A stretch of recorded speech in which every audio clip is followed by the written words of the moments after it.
Read करता हूँ, पढ़ता हूँ, आपको समझाता हूँ और आप पहले क्वेश्चन का आंसर देना। सीबीएसई के 2019 के आउटसाइड दिल्ली के क्वेश्चन पेपर में ये पूछा गया है। Roasted coffee corporation is a coffee house chain operating 7 states of India. Roasted coffee corporation जो है वो 7 अलग अलग स्टेट्स में ऑपरेट करती है through its effective organisation structure, कि इनका अच्छा ऑर्गेनाइजेशन स्ट्रक्चर है। तो यानी आप समझ जाओगे कि ये ऑर्गेनाइजिंग का क्वेश्चन है।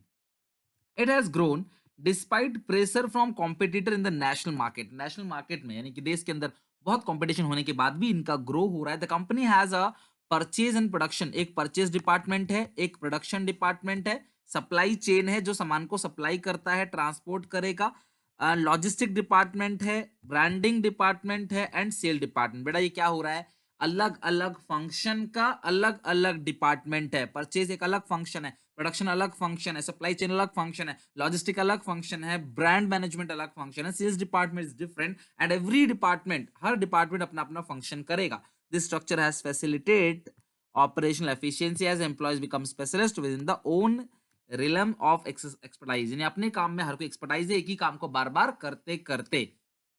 लॉजिस्टिक वही होता है सामान को दूर दराज जो भेजने का काम होता है। सप्लाई चेन के अंदर ही एक डिपार्टमेंट समझ लो आप, एक तरीके से लॉजिस्टिक डिपार्टमेंट है, सामान भेजने के लिए होता है दूर दराज एरिया में, आउटसाइड द ओवरसीज एरिया में, अलग अलग देशों में। They could be impartial and specialised training as the focus was on limited range of skills, identify the organised structure. तो अलग अलग फंक्शन की बात चल रही है, तो आपको बताना है क्लास की कौन सा ऑर्गेनाइजेशन स्ट्रक्चर है और उसके 3 बेनिफिट्स भी बताने हैं। बोलो, फंक्शनल है या डिविजनल है? क्लियर है यहां तक? अपने काम में एक्सपर्टाइज हो जाना, ठीक है राजवीर, वो अपने काम में एक्सपर्टाइज हो गए।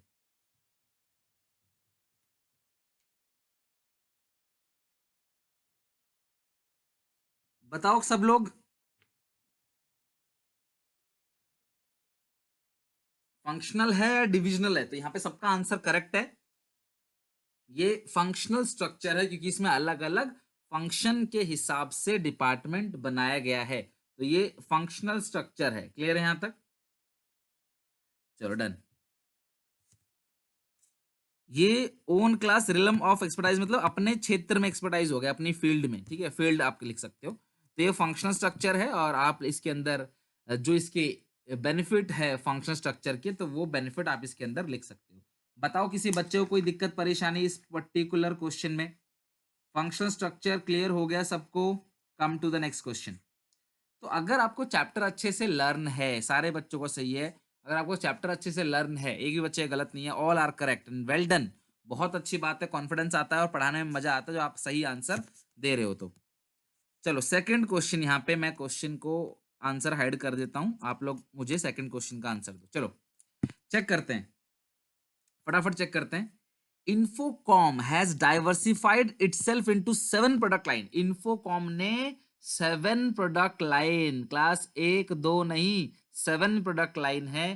Telecommunication, engineering, financial service, each subsidiary is self-sufficient with their own administrative functions, propagating the belief of that people that assume the responsibility of effective implementation to their decision and should be given autonomy.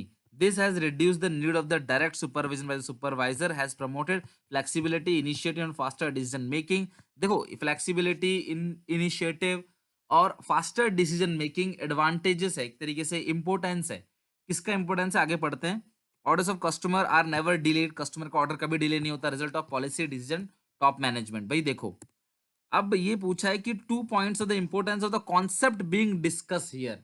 तो कौन से concept की बात चल रहा है, ठीक है, कौन सा कॉन्सेप्ट है, ये नहीं बोल रहा कौन सा डिपार्टमेंट है, ठीक है, तो कौन सा कॉन्सेप्ट है। तो भाई सबसे पहली बात कॉन्सेप्ट की बात चल रही है, तो आपने कॉन्सेप्ट पहले बताना है। तो कॉन्सेप्ट में क्या लगता है आपको? डेलीगेशन है, डिसेंट्रलाइजेशन, और उसके बाद पूछा name and explain the very suitable framework of the company. बेटा फ्रेमवर्क का मतलब है कि कौन सा स्ट्रक्चर है, फ्रेमवर्क का मतलब है कौन सा स्ट्रक्चर है। तो सबसे पहले मुझे स्ट्रक्चर बता दो, इस क्वेश्चन के अंदर क्या है, फंक्शनल है या डिविजनल है, ये बताओ। स्ट्रक्चर का मुझे बताओ, स्ट्रक्चर अलग अलग प्रोडक्ट है भाई, ऊपर ही लिखा है 7 प्रोडक्ट, ये तो हो गया डिविजनल, ठीक है। और दूसरी बात, इसमें two importance of the concept, भैया मुझे कॉन्सेप्ट में मैं हाईलाइट कर रहा हूं, अगर आप लोग समझ जाओ तो मुझे आंसर दे देना, हालांकि कई बच्चों ने करेक्ट आंसर दे दिया है। डेलीगेशन या डिसेंट्रलाइजेशन में से आपको देना आंसर। मैं कुछ चीज हाईलाइट कर रहा हूँ तो आप उस बेसिस पे आंसर दे सकते हो। डिसीजन जो है वो टॉप लेवल मैनेजर्स लेते हैं, पहली बात। दूसरी बात यहाँ पे है कि सबको ऑटोनॉमी मिलनी चाहिए, ठीक है। People can assume the responsibility, हर किसी की बात चल रही है, किसी दो लोगों की बात नहीं चल रही। और अथॉरिटी जो शेयर होगा वो टॉप लेवल से शेयर होगा। तो क्लास सही आंसर है इसका डिसेंट्रलाइजेशन। मैंने कहा था जहां पे अथॉरिटी टॉप लेवल शेयर करे वो डिसेंट्रलाइजेशन है। डेलीगेशन में अथॉरिटी दो लेवल के बीच शेयर होता है, डिसेंट्रलाइजेशन में मल्टीपल लोग इन्वॉल्व है, तो अलग अलग लोग इन्वॉल्व हैं इसके अंदर, तो आप समझ जाना ये डिसेंट्रलाइजेशन है। तो अगर आपका ये गलत हुआ और ये सही हुआ तो इसके मार्क्स मिलेंगे, इसके मार्क्स कट जाएंगे। जो पॉइंट करेक्ट है class, everyone has correct answer, decentralisation होगा। चलो जरा थर्ड क्वेश्चन फटाफट जरा आप लोग रीड करके मुझे थर्ड क्वेश्चन का आंसर दे दो। चलो थर्ड क्वेश्चन ये रहा, खुद ही पढ़ो ना, खुद ही पढ़ो, कोशिश करो, कोशिश करो, पढ़ो, आंसर दो, मजा तभी आएगा। मैं ही बता जाऊंगा तो क्या मजा आएगा। चेक करो थर्ड क्वेश्चन और आंसर दो।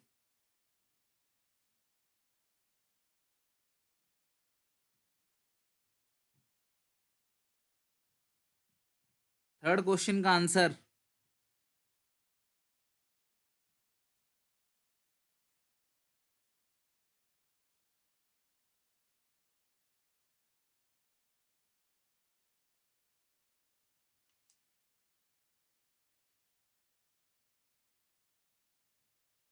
थर्ड क्वेश्चन का आंसर दो।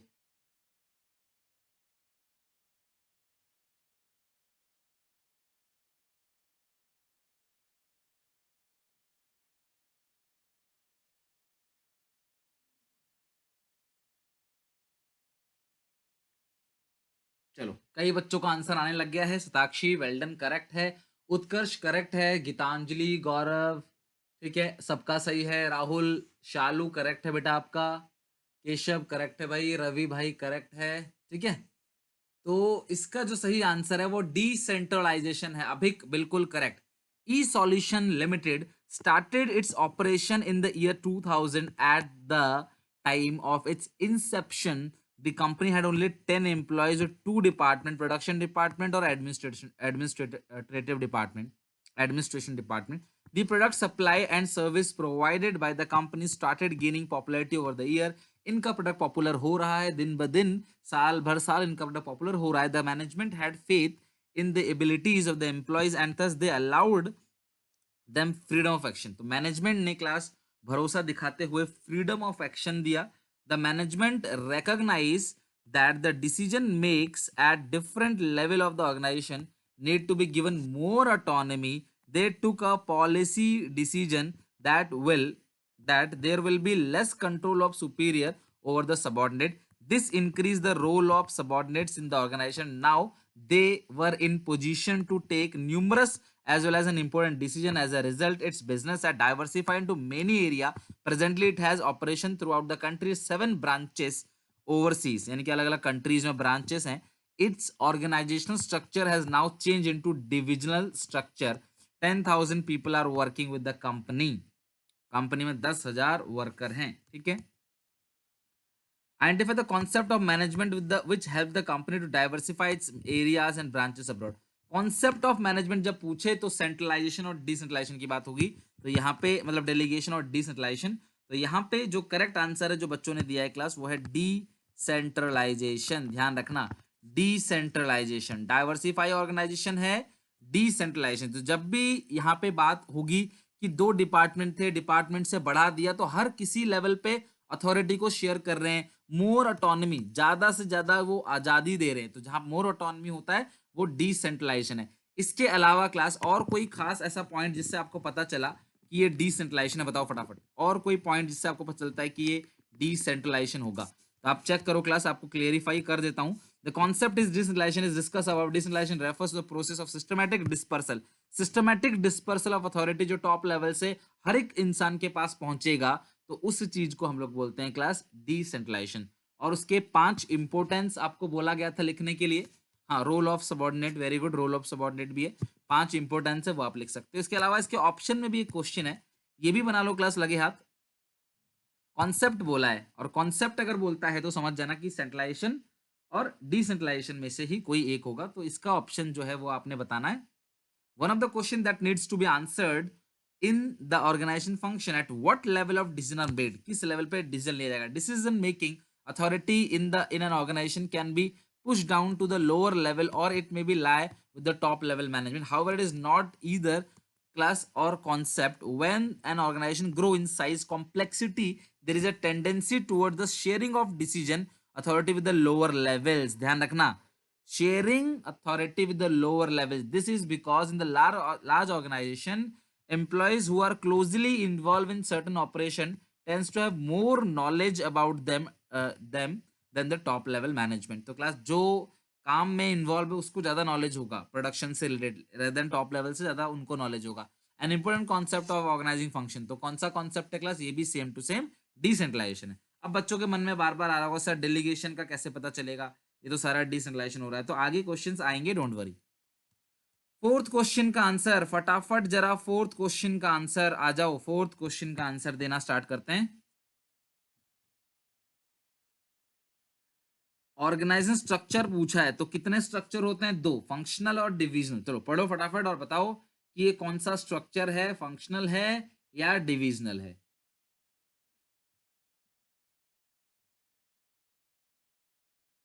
चलो बताओ क्लास, ये फंक्शनल है या डिविजनल है। वोल्टेज फ्लक्चुएशन, वोल्टेज फ्लक्चुएशन जो क्लास वोल्टेज फ्लक्चुएट करता है up and down, have been common and quite high in India. They harm, class ये हार्म है, they harm are electrical appliances like television, refrigerator, AC, class often living them in a commonly damage condition. कई बार वो पूरी तरीके से damage हो जाता है, कभी ठीक नहीं हो सकता। तो एक कंपनी है जिसका नाम है N Guard, N Guard company, उन्होंने डिसाइड किया वो मैन्युफैक्चर करेंगे stabiliser for the north India where the voltage fluctuation range between 200 से 230 वोल्ट। तो ये कहते हैं कि नॉर्थ गार्ड जो एन गार्ड कंपनी है, ये नॉर्थ इंडिया में क्या करेंगे, बिजनेस को शुरू करेंगे, स्टेबलाइजर को बनाएंगे। Once the demand for north India had been taken care of, और एक बार नॉर्थ इंडिया की डिमांड को पूरा किया जाएगा उसके बाद लॉन्च करेंगे स्टेबलाइजर अलग अलग वोल्टेज का 90 से 260 वोल्ट में, for meeting the requirement of voltage fluctuation in other region of India also. यानी कि नॉर्थ इंडिया में काम करने के बाद ये अदर रीजन में भी क्या करेंगे, स्टेबलाइजर बना के बेचेंगे। The engineers were appointed for south west east region of India as the voltage was different in all the three regions. Through all the engineers appointed to manufacture stabilizer, but the product differ from region to region. देखो हर कोई stabilizer तो बनाएगा, लेकिन जो product है वो reason reason के हिसाब से, जिसमें ज्यादा फ्लक्चुएशन है वोल्टेज का वहां पे उस हिसाब से बेचेंगे, जिसमें कम फ्लक्चुएशन है वहां उस हिसाब से बेचेंगे। तो अलग अलग रीजन में प्रोडक्ट जो अलग अलग बिकेगा, लेकिन प्रोडक्ट एक ही है। तो आपको बताना है कौन सा स्ट्रक्चर है, बोलो फंक्शनल डिविजनल बताओ। भाई इसमें प्रोडक्ट तो एक ही है, तो ये डिविजनल कैसे हो गया भाई। वैसे मेजोरिटी बच्चों का तो फंक्शनल ही है, लेकिन बेटा इसमें प्रोडक्ट तो एक ही है, और जब प्रोडक्ट एक है तो ये कैसे आपका डिविजनल हो गया, बताओ। दो एडवांटेज और दो डिसएडवांटेज लिखने हैं, तो आप डिविजनल के दो एडवांटेज लिख लेना। प्रोडक्ट स्पेशलाइज हो जाते हो इसके अंदर, पहली बात, नया डिपार्टमेंट इजीली ऐड कर सकते हो आप। दो घाटा ये है कि डिपार्टमेंट हेड जो होता है वो अपने प्रोडक्ट के बारे में सोचता है, ऑर्गेनाइजेशन का गोल अचीव नहीं हो पाता, एलोकेशन ऑफ रिसोर्सेस में बहुत ज्यादा लड़ाई झगड़ा होता है, और अगली बात पैसा बहुत ज्यादा चाहिए होता है, एक्सपेंसिव बहुत ज्यादा है। ओके, ठीक कर लो जो जो बच्चे अभी डिविजनल बोल रहे थे। चलो फिफ्थ क्वेश्चन पे आओ, मुझे इसका आंसर चाहिए आप सबसे, कम ऑन फटाफट। कॉन्सेप्ट बोला है, कॉन्सेप्ट का मतलब क्या है, फॉर्मल इनफॉर्मल तो हट गया सिलेबस से, तो बचा क्या, यही बचा टॉपिक, इसीलिए केस स्टडी इसी के लिए उठाया मैंने, पुराने केस स्टडी हटा दिए।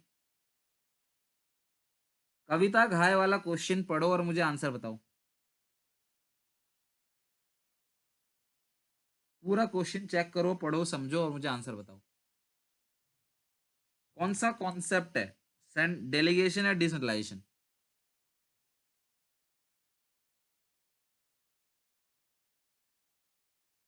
हाँ तो बताओ ना कौन सा है। टाइम लो, पढ़ो इसको, समझो अच्छे से।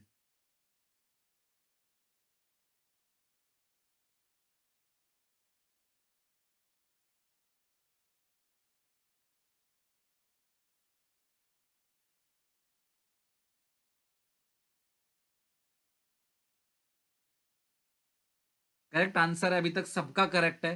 खुशी, प्रोमित, शालू, राहुल, वाली, करेक्ट है बिल्कुल।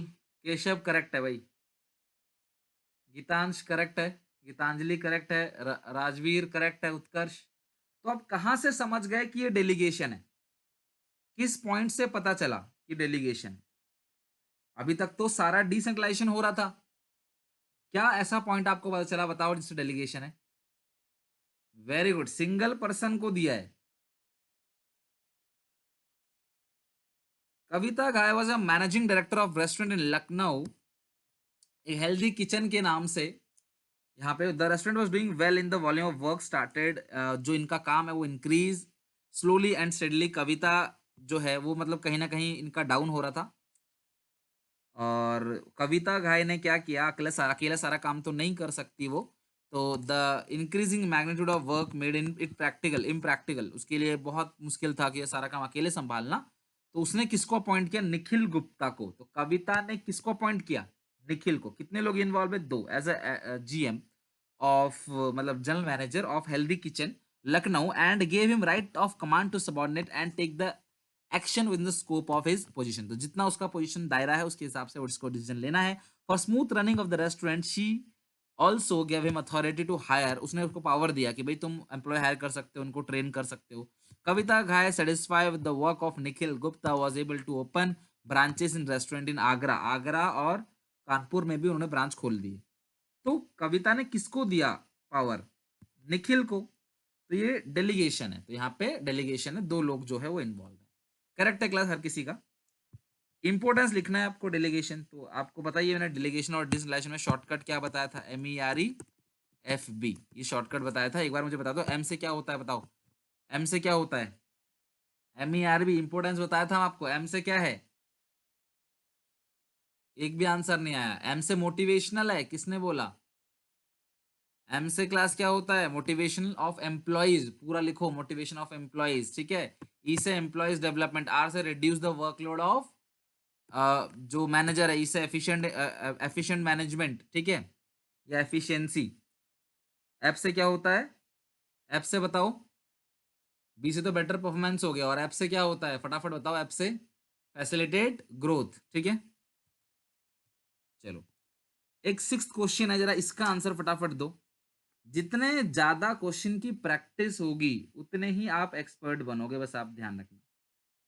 सिक्स क्वेश्चन पढ़ो और आंसर दो। मैं सारे क्वेश्चन खुद ही डिस्कस करूंगा यहाँ।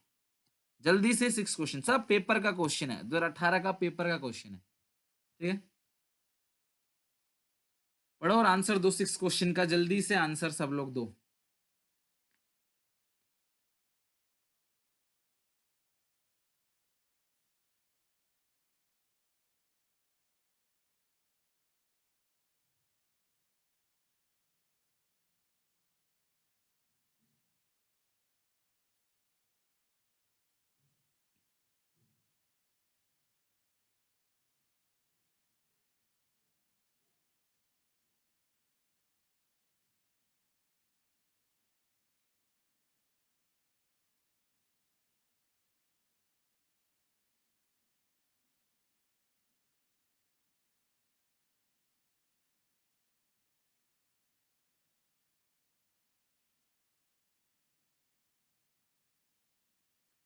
चलो, अब जरा देख लेते हैं कि किसका आंसर सही है। यहाँ पे आंसर आने लग गए हैं, और आंसर जो है करेक्ट आ रहा है क्लास। अभी तक सबका करेक्ट है। शताक्षी बेटा गलत आपने बोल दिया। फंक्शनल होगा सही आंसर। तो सही आंसर जो है वो फंक्शनल है, ठीक है। करेक्ट आंसर जो है वो फंक्शनल है, तो आपने फंक्शनल बताना था। चलो कोई बात नहीं, मैं एक बार क्वेश्चन समझा देता हूँ, आप समझ जाओगे कि ये फंक्शनल क्यों है। क्लास आराधना एंड क्लास गांधर्व ये क्लास पार्टनर है, यानी आप कह सकते हो कि दो डिपार्टमेंट है, ऑफ टू डिपार्टमेंट हेड है ये।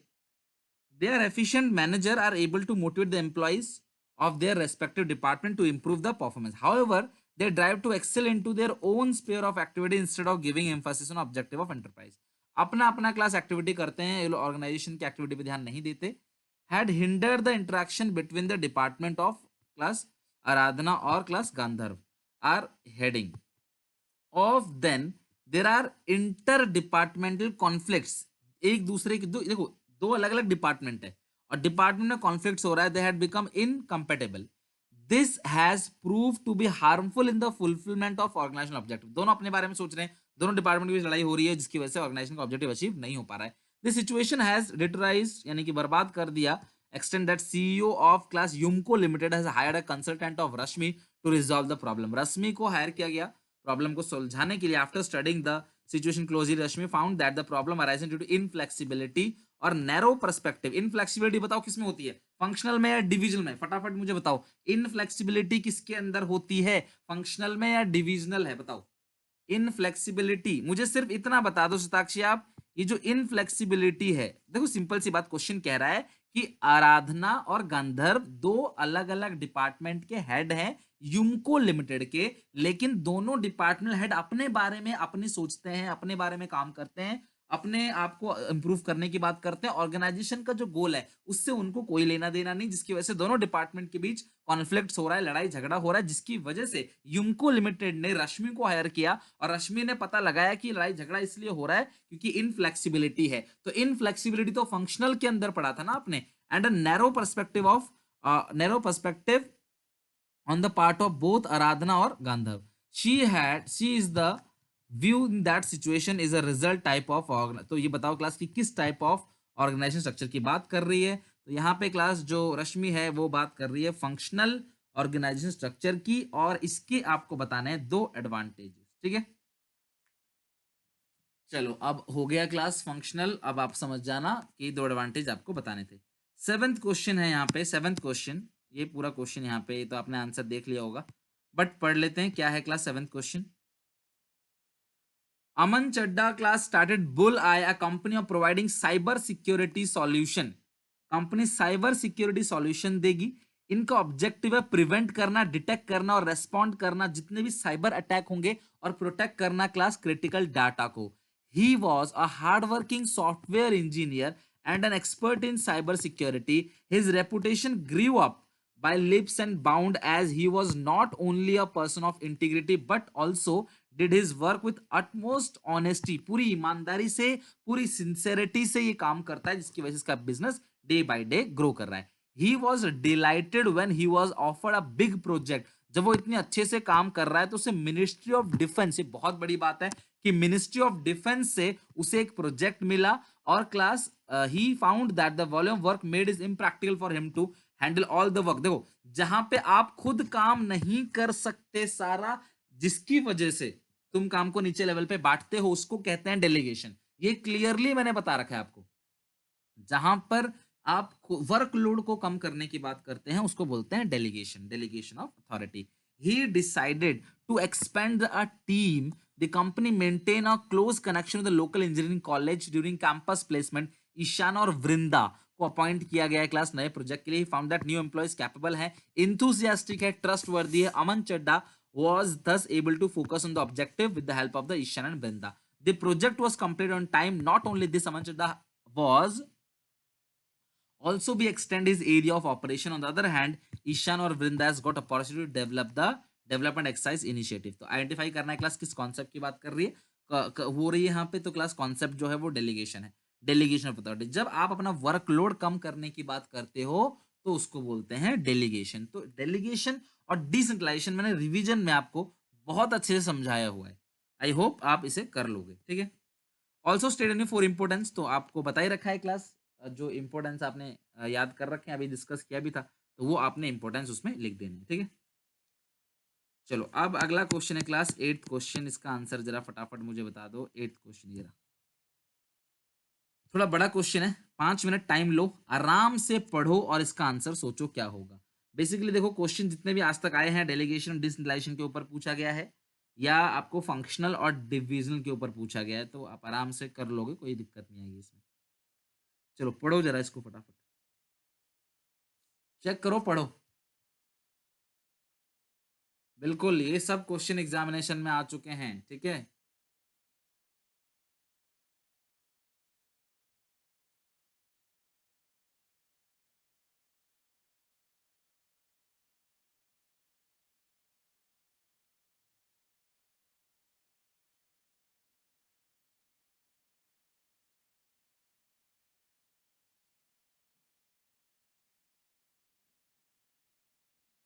चलो बताओ फटाफट।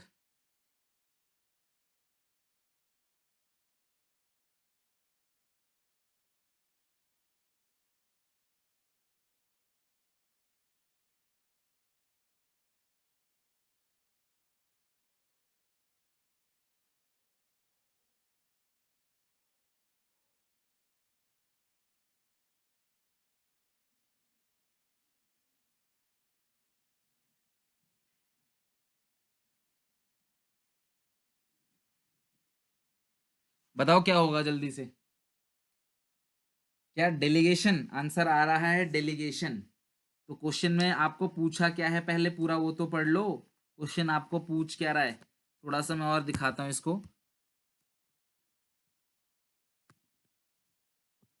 Identify and state the steps of organizing process which has not been carried out properly contributed to this problem. State two steps of organizing process, और क्लास आपको बताना है 2 points of importance of organizing reflected in the above case. चलो बताओ फटाफट।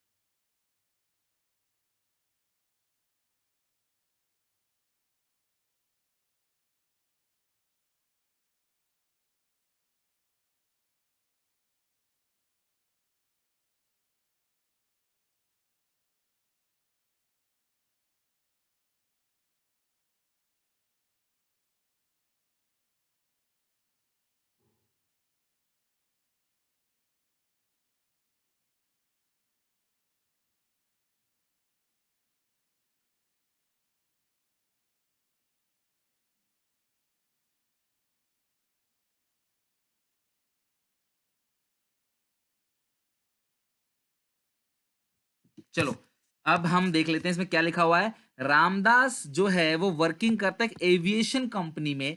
ही is the senior most employ in this division. He is even senior to the division manager plus Kanapati. Ramdas is consider one of the most committed capable and hard working employees, ठीक है। As a result of this ability and sincerity या seniority sorry, he generally receive the work and assignment from his choice. तो अपने हिसाब से वो class को काम मिल जाता है। Although there was no formal designation of the various special project assigned to Ramdas, he handle them as a matter of routine. A problem develop when when an able and intelligent person Nagarjun age 33 was appointed by the class Kanapati, or Nagarjun previous 3-year experience is closely related to work made it is possible for him to catch on the routine work of his new job more rapidly than customary for new employee. भाई on the several occasion, किसी किसी occasion पे Kanapati notice that the tension developing between the two employees, दोनों employ देखो दोनों ही expert हैं, दोनों के बीच में टेंशन होने लगी। However, he did not want to get involved in their personal issues as long as the work had completed effectively and efficiently by them. जब तक वो काम को ढंग से कर रहे हैं तब तक कनापति को उससे उनसे कोई भी लेना देना नहीं है। क्लियर है यहां तक?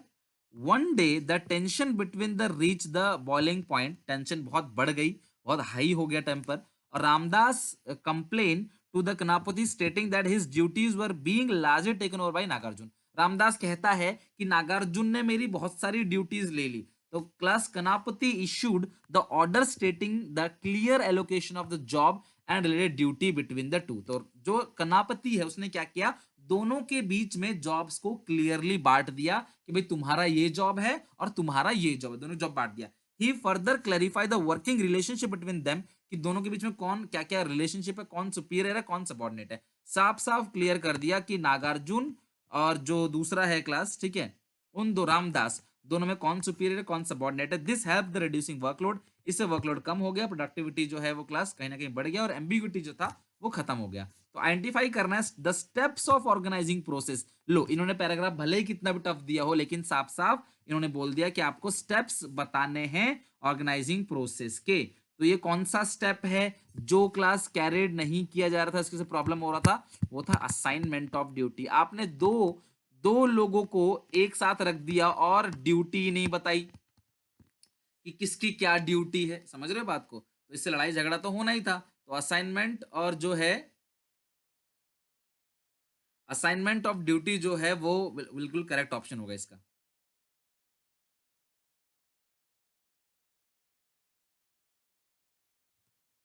B, state two steps of organising process which have been taken by Kanapati to respond to the complaint of Ramdas। तो आपने बताना है क्लास की two steps of organising process which have been taken by Kanapati to respond the complaint of Ramdas. तो कौन कौन से दो स्टेप्स है? तो सबसे पहली बात, कौन कौन से स्टेप लिए गए? ड्यूटी असाइन किया पहले, तो असाइनमेंट ऑफ ड्यूटी। और जो दूसरा है वो है असाइनमेंट ऑफ ड्यूटी हो गया establishing reporting relationship, establishing reporting relationship. Okay, establishing reporting relationship. Third point, also state two point of importance of organising as reflected in the above case. तो two point of importance of organising as reflected, तो importance तो बताई दो class organising के class क्या क्या फायदे होते हैं। रोल क्लैरिटी हो जाती है ऑर्गेनाइजिंग के अंदर, समझ रहे हो बात को? या फिर आप लिख सकते हो कि रिसोर्सेस का ऑप्टिमम यूटिलाइजेशन करेंगे, कोई भी चेंज हो रहा है उसे अडॉप्ट करेंगे।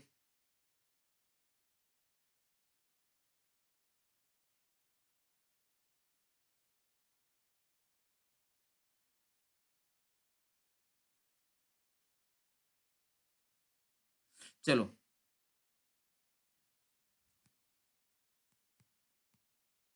ये एक आखिरी क्वेश्चन है क्लास, ये एक आखिरी क्वेश्चन है, सैंपल पेपर का क्वेश्चन है 2015-16 का, अच्छा क्वेश्चन है, एक बार पढ़ के आप आइडिया लगा लो, ठीक है?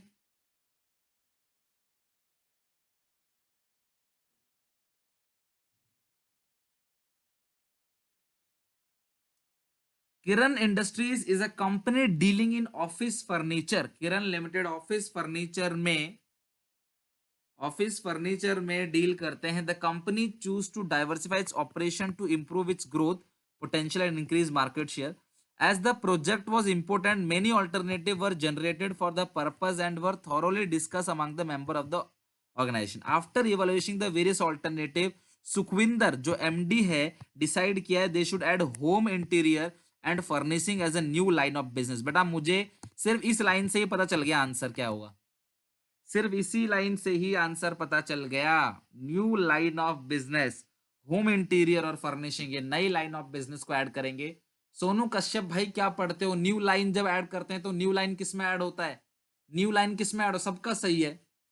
न्यू लाइन किस में ऐड होता है? डिविजनल में। न्यू लाइन किस में ऐड होता है? डिविजनल में। और डिविजनल की दो लिमिटेशन बतानी है क्लास, एलोकेशन में प्रॉब्लम होती है रिसोर्सेज के बंटवारे वक्त करते वक्त, ठीक है? ह्यूज कैपिटल चाहिए होता है, और इसके अंदर क्लास जब मतलब कि घाटा ये भी है कि ह्यूज कैपिटल चाहिए और हर डिपार्टमेंट अपने ही काम को अच्छे से करता है, ऑर्गेनाइजेशन का होल ऑर्गेनाइजेशन का जो प्रोस्पेक्टस है उसको फॉलो नहीं करता है। क्लियर है यहाँ तक?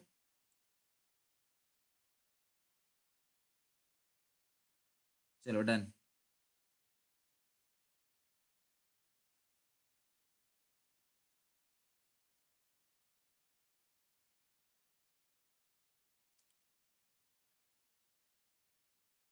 ये हमारा क्लास पूरा का पूरा जो है ऑर्गेनाइजिंग टॉपिक जो है हम लोगों का पूरी तरीके से खत्म हो चुका है। ऑर्गेनाइजिंग के जितने भी केस स्टडीज थे वो हमने पूरी तरीके से कंप्लीट कर लिए। क्लियर है यहाँ तक? चलो डन है यहाँ तक।